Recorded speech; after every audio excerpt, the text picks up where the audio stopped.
नमस्कार दोस्तों, स्वागत है आपका मेरे चैनल एजुकेशन क्लासेस हिंदी में। आज हम लोग असिस्टेंट प्रोफेसर के सिलेबस में शामिल कहानी कानों में कंगना पढ़ेंगे, जो राधिका रमण प्रसाद सिंह जी द्वारा रचित है। तो चलिए कहानी को स्टार्ट करते हैं। इसके पहले दोस्तों, अगर आपने मेरे चैनल को सब्सक्राइब नहीं किया है तो प्लीज़ आप मेरे चैनल को सब्सक्राइब कर लें और मेरी वीडियो को लाइक ज़रूर करें और कमेंट में भी बताएँ कि आपको कहानी कैसी लगी। तो चलिए स्टार्ट करते हैं। किरण, तुम्हारे कानों में क्या है? उसके कानों से चंचल लट को हटाकर कहा। कंगना। अरे कानों में कंगना? सचमुच 2 कंगन कानों को घेर कर बैठे थे। हाँ, तब कहाँ पहनूं? किरण अभी भोरी थी। दुनिया में जिसे भोरी कहते हैं वैसे भोरी नहीं, उसे वन के फूलों का भोलापन समझो। नवीन चमन के फूलों की भंगी नहीं, विविध खाद या रस से जिनकी जीविका है, निरंतर काट छाट से जिनका सौंदर्य है, जो 2 घड़ी चंचल चिकने बाल की भूषा है, 2 घड़ी तुम्हारे फूलदान की शोभा। वन के फूल ऐसे नहीं, प्रकृति के हाथों से लगे हैं, मेघों की धारा से बढ़े हैं। चटुल दृष्टि इन्हें पाती नहीं, जगत वायु इन्हें छूती नहीं। यह सरल सुंदर सौरभमय जीवन है। जब जीवित रहें तब चारों तरफ अपने प्राण धन से हरे भरे रहें। जब समय आया तब अपनी माँ की गोद में झड़ पड़े। आकाश स्वच्छ था, नील उदार सुंदर, पत्ते शांत थे। संध्या हो चली थी। सुनहरी किरणें सुदूर पर्वत की चूड़ा से देख रही वह पतली किरण अपनी मृत्यु शैया से उस शून्य निविड़ कानन में क्या ढूंढ रही थी? कौन कहे, किसे एकटक देखती थी? कौन जाने, अपनी लीला भूमि को स्नेह करना चाहती थी या हमारे बाद वहाँ क्या हो रहा है इसे जोहती थी? मैं क्या बता सकूं? जो हो, उसकी उस भंगी में आकांक्षा अवश्य थी। मैं तो खड़ा खड़ उन बड़ी आँखों की किरण लूटता था। आकाश में तारों को देखा या उन जगमग आँखों को देखा, बात एक ही थी। हम दूर से तारों के सुंदर शून्य झिकमिक को बार बार देखते हैं, लेकिन वह सस्पंद निश्चेत ज्योति सचमुच भावहीन है या आप ही आप अपनी अंतर्लहरी से मस्त है, इसे जानना आसान नहीं। हमारी ऐसी आंखें कहाँ कि उनके सहारे उस निगूढ़ अंतर में डूबकर था लें। मैं रसाल की डोली थामकर पास ही खड़ा था। वह बालों को हटाकर कंगन दिखाने की भंगी प्राणों में रह रहकर उठती थी। जब माखन चुराने वाले ने गोपियों की सर के मटके को तोड़कर उनके भीतर किले को तोड़ डाला, या नूरजहाँ ने अंचल से कबूतर को उड़ाकर शाहजहाँ के कठोर हृदय की धज्जियाँ उड़ा दी, फिर नदी के किनारे बसंत बल्लभ रसाल पल्लवों की छाया में बैठी किसी अपरूप बालिका की यह सरल स्निग्ध भंगिमा एक मानव अंतर पर क्यों न दौड़े? किरण इन आँखों के सामने प्रतिदिन आती ही जाती थी। कभी आम की टिकोरी से आंचल भर लाती, कभी मौलसीरी के फूलों की माला बना लाती, लेकिन कभी भी ऐसी बाल सुलभ लीला आँखों से होकर हृदय तक नहीं उतरी। आज क्या था? कौन शुभ या अशुभ क्षण था कि अचानक वह बनैली लता मंदार माला से भी कहीं मनोरम दिख पड़ी? कौन जानता था कि चाल से कुचाल जाने में, हाथों से कंगन भूलकर कानों में पहनने में इतनी माधुरी है, 2 टके के कंगने में इतनी शक्ति है। गोपियों को कभी स्वप्न में भी नहीं झलका था कि बांसी बांसुरी में घूंघट खोलकर नचा देने वाली शक्ति भरी है। मैंने चटपट उसके कानों से कंगन उतार लिया, फिर धीरे धीरे उसकी उंगलियों पर चढ़ाने लगा। न जाने उस घड़ी कैसी खलबली थी, मुँह से अचानक निकल आया, किरण, आज की यह घटना मुझे मरते दम तक न भूलेगी। यह भीतर तक बैठ गई। उसकी बड़ी बड़ी आंखें और भी बड़ी हो गईं। मुझे चोट सी लगी। मैं तत्क्षण योगेश्वर की कुटी की तरफ चल दिया। प्राण भी उसी समय नहीं चल दिए, यही विस्मय था। एक दिन था कि इसी दुनिया में दुनिया से दूर रहकर लोग दूसरी दुनिया का सुख उठाते थे।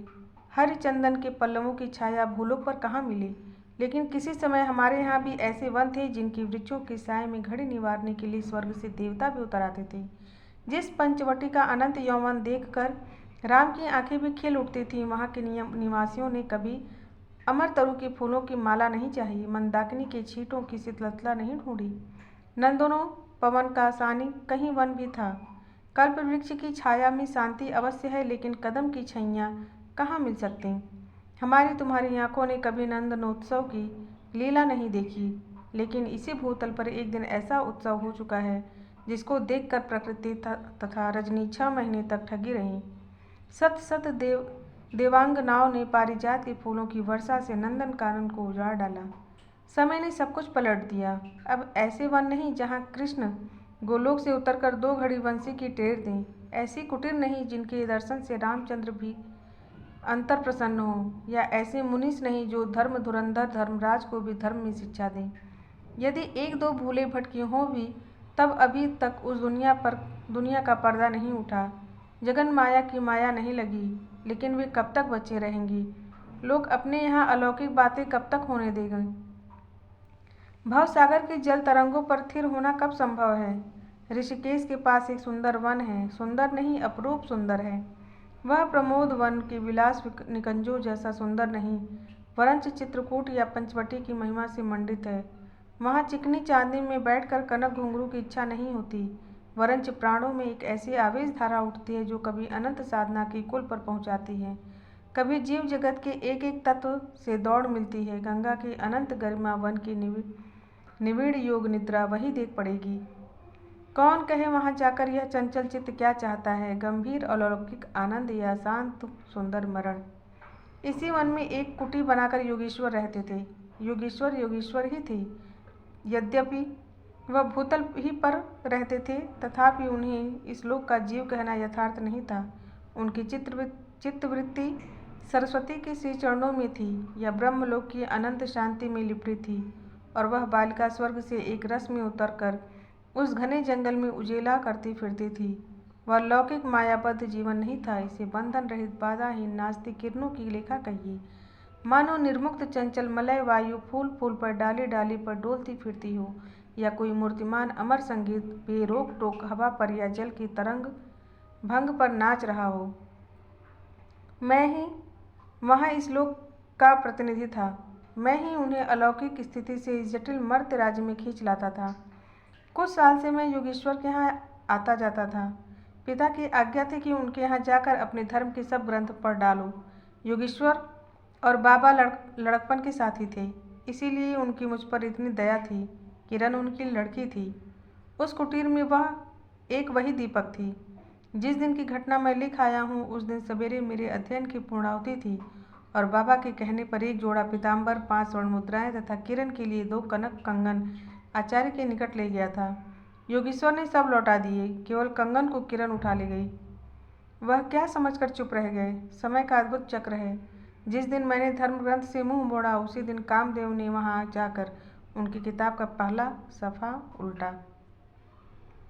दूसरे दिन मैं योगेश्वर से मिलने गया। वह किरण को पास बिठाकर न जाने क्या पढ़ा रहे थे। उनकी आंखें गंभीर थीं। मुझको देखते ही वह उठ पड़े और मेरे कंधों पर हाथ रखकर गदगद स्वर से बोले, नरेंद्र, अब मैं चला, किरण तुम्हारे हवाले है। यह कहकर किसी को सुकोमल उंगलियां मेरे हाथों में रख दी। लोचनों के कोने पर 2 बूंदें निकलकर झांक पड़ी। मैं सहम उठा। क्या उन पर सब बातें विदित थीं? क्या उनकी तीव्र दृष्टि मेरी अंतर लहरी तक डूब चुकी थी? वह ठहरे नहीं, चल दिए। मैं कांपता रह गया, किरण देखती रह गई। सन्नाटा छा गया। वन वायु भी चुप हो चली। हम दोनों भी चुप चल पड़े। किरण मेरे कंधे पर थी। हठात अंतर से कोई अकड़ कर कह उठा, हाय नरेंद्र, यह क्या? तुम इस वन फूल में किस चमन में ले चले? इस बंधन विहीन स्वर्गीय जीवन को किस लोक जाल में बांधने चले? कंकड़ी जल में जाकर कोई स्थायी विवर नहीं फोड़ सकती। क्षण भर जल का समतल भले ही उलट पुलट हो, लेकिन इधर उधर के से जल तरंग दौड़कर उस छिद्र का नाम निशान भी नहीं रहने देती। जगत की भी यही चाल है। यदि स्वर्ग से देवेंद्र भी आकर इस लोक चलाचल में खड़े हों, फिर संसार देखते ही देखते उन्हें अपना बना लेगा। इस काली कोठरी में आकर इसकी कालिमा से बचे रहें, ऐसी शक्ति अब आकाश कुसुम ही समझो। 2 दिन में राम हाय जानकी कहकर वन वन डोलते फिरे। 2 क्षण में यही विश्वामित्र को भी स्वर्ग से घसीट लाया। किरण की भी यही अवस्था हुई। जहाँ प्रकृति की निर्मुक्त गोद, कहाँ प्रकृति की निर्मुक्त गोद, कहाँ जगत का जटिल बंधन पाश, कहाँ से कहाँ आ पड़ी। वह अलौकिक भोलापन, वह निसर्ग उच्छ्वास हाथों हाथ लौट गए। उस वनफूल की विमल कांति लौकिक चमन की मायावी मनोहारिता में परिणित हुई। अब आंखें उठाकर आकाश से नीरव बातचीत करने का अवसर कहाँ मिले। मलय वायु से मिलकर मलयाचल के फूलों की पूछताछ क्यों कर रहे हो? जब किशोरी नए सांचे में ढलकर उतरी, उसे पहचानना भी कठिन था। वह अब लाल चोली, हरी साड़ी पहनकर सर पर सिंदूर रेखा सजाती और हाथों के कंगन, कानों की बाली, गले की कंठी तथा कमर की करधनी दिन दिन उसके चित्त को नचाए मारती थी। जब कभी वह सज धज कर चांदनी में कोठे पर उठती और बसंत वायु उसके आंचल से मोतिया की लपट लाकर मेरे बरामदे में भर देता, फिर किसी मतवाली माधुरी या तीव्र मदिरा के नशे में मेरा मस्तिष्क घूम जाता और मैं चटपट अपना प्रेम चित्कार फूलदार रंगीन चिट्ठी में भरकर जूही के हाथों पर भिजवाता या बाजार से दौड़कर कटकी गहने व विलायती चूड़ी खरीद लाता। लेकिन जो हो, जब भी कभी कभी उसके प्रफुल्ल वदन पर उस आलोक की छटा पूर्व जन्म की स्मृतिवत चली आती थी और आंखें उसे जीवंत सुंदर झिकमिक का नाच दिखाती थीं। जब अंतर प्रसन्न था, फिर बाहरी चेष्टा पर प्रतिबिंब क्यों न पड़े। यूं ही 1-2 साल मुरादाबाद में कट गए। एक दिन मोहन के यहाँ नाच देखने गया। वही किन्नरी से आंखें मिली क्या, लीन हो गईं। नवीन यौवन, कोकिल कंठा, चतुर चंचल चेष्टा तथा मायावी चमक। अब चित्त को चलाने के लिए और क्या चाहिए। किन्नरी सचमुच किन्नरी ही थी, नाचने वाली नहीं, नचाने वाली थी। पहली बार देखकर उसे इस लोक की सुंदरी समझना दुस्तर था। एक लपट जो लगती किसी नशा से चढ़ जाती। यारों ने मुझे और भी चढ़ा दिया। आंखें मिलती मिलती मिल गईं, हृदय को भी साथ साथ घसीट ले गईं। फिर क्या था, इतने दिनों की धर्म शिक्षा, 7 वत्सर की पूज्य रश्मि, बाप दादों की कुल प्रतिष्ठा, पत्नी से पवित्र प्रेम, एक एक करके उस प्रदीप्त वासना कुंड में भस्म होने लगी। अग्नि और भी बढ़ती गई। किन्नरी की चिकनी दृष्टि, चिकनी बातें घी बरसाती रहीं। घर बार सब जल उठा। मैं भी निरंतर जलने लगा, लेकिन ज्यों ज्यों जलता गया, जलने की इच्छा जलाती रही। 5 महीने कट गए, नशा उतरा नहीं। बनारसी साड़ी, पारसी जैकेट, मोती का हार, कटके कर्णफूल, सब कुछ लाकर उस मायाकारी के अलतख्त रंजित चरणों पर रखे। किरण हेमंत की मालती बनी थी, जिस पर एक फूल नहीं, एक पल्लव नहीं। घर की वधू क्या करती। जो अनंत सूत्र से बंधा था, जो अनंत जीवन का संगीत था, वही हाथों हाथ पराये के हाथ बिक गया। फिर ये तो 2 दिन के चकमके खिलौने थे, इन्हें शरीर बदलते क्या देर लगी। दिन भर बहानों की माला गूंथ गूंथ किरण के गले में और शाम को मोती की माला उस नाचने वाली के गले में सशंक निर्लज डाल देना, यही मेरा जीवन निर्वाह था। एक दिन सारी बातें खुल गईं। किरण पछाड़ खाकर भूमि पर जा पड़ी। उसकी आंखों में आंसू न थे, मेरी आंखों में दया न थी। बरसात की रात थी, रिमझिम बूंदों की झड़ी थी, चांदनी मेघों से आंख मुदौवल खेल रही थी। बिजली काले कपाट से बार बार झांकती थी, किसी चंचला दिखती थी, तथा बादल किस मरोड़ से रह रहकर चिल्लाते थे, इन्हें सोचने का मुझे अवसर नहीं था। मैं तो किन्नरी के दरवाजे से हताश लौटा था। आंखों के ऊपर न चांदनी थी, न बदली थी। त्रिशंकु ने स्वर्ग को जाते जाते बीच में ही टंग कर किस दुख को उठाया, और मैं तो अपने स्वर्ग के दरवाजे पर सर रखकर निराश लौटा था। मेरी वेदना क्यों न बड़ी हो। हाय, मेरी उंगलियों में एक अंगूठी भी रहती जो उसे नजर कर उसके चरणों पर लौटता।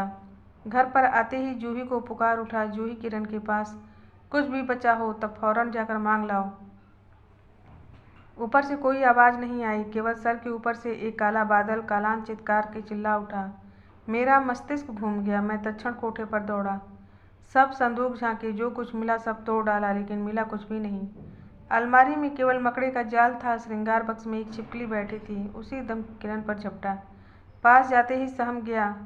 वह एक तकिए के सहारे निस्सहाय निस्पंद लेटी थी। केवल चांद ने खिड़की से होकर उसे गोद में ले रखा था और वायु उस शरीर पर जल से भिगोया पंखा झल रही थी। मुख पर एक अपरूप छटा थी। कौन कहे, कहीं जीवन की शेष रश्मि क्षण पर वहीं अटकी हो। आंखों में एक जीवन ज्योति थी, शायद प्राण शरीर से निकलकर किसी आश्रय से वहां बैठ रहा था। मैं फिर पुकार उठा, किरण, किरण, तुम्हारे पास कोई गहना भी रहा है? हाँ, छीड़ कंठ की काकली थी। कहाँ है, अभी देखने दो। उसने धीरे से घूंघट सरका कर कहा, वही कानों का कंगना। सर तकिए से ढल पड़ा, आंखें भी झिप गईं। वह जीवंत रेखा कहाँ चली गई? क्या इतने ही के लिए अब तक ठहरी थी? आंखें मुख पर जा पड़ी। वही कंगन थे, वैसे ही कानों को घेर कर बैठे थे। मेरी स्मृति तड़ित वेग से नाच उठी। दुष्यंत ने अंगूठी पहचान ली। भोली शकुंतला उस पल याद आई, लेकिन दुष्यंत सौभाग्यशाली थे, चक्रवर्ती राजा थे। अपनी प्राण प्रिया को आकाश पाताल छान कर ढूंढ निकाला। मेरी किरण तो इस भूतल पर न थी कि किसी तरह प्राण देकर भी पता पाता। परलोक से ढूंढ निकालूं ऐसी शक्ति दीनहीन मानव में कहाँ। चढ़ा नशा उतर पड़ा, सारी बातें सूझ गईं, आंखों पर की पट्टी खुल पड़ी, लेकिन हाय खुली भी तो उसी समय जब जीवन में केवल अंधकार ही रह गया। तो दोस्तों, आज हम लोगों ने कानों में कंगना कहानी पढ़ा। आपको यह वीडियो कैसा लगा? यदि यह वीडियो आपको अच्छा लगा हो तो प्लीज़ आप मेरे चैनल को लाइक करिए, सब्सक्राइब करिए। धन्यवाद। फिर मिलते हैं अगले वीडियो में। नमस्कार।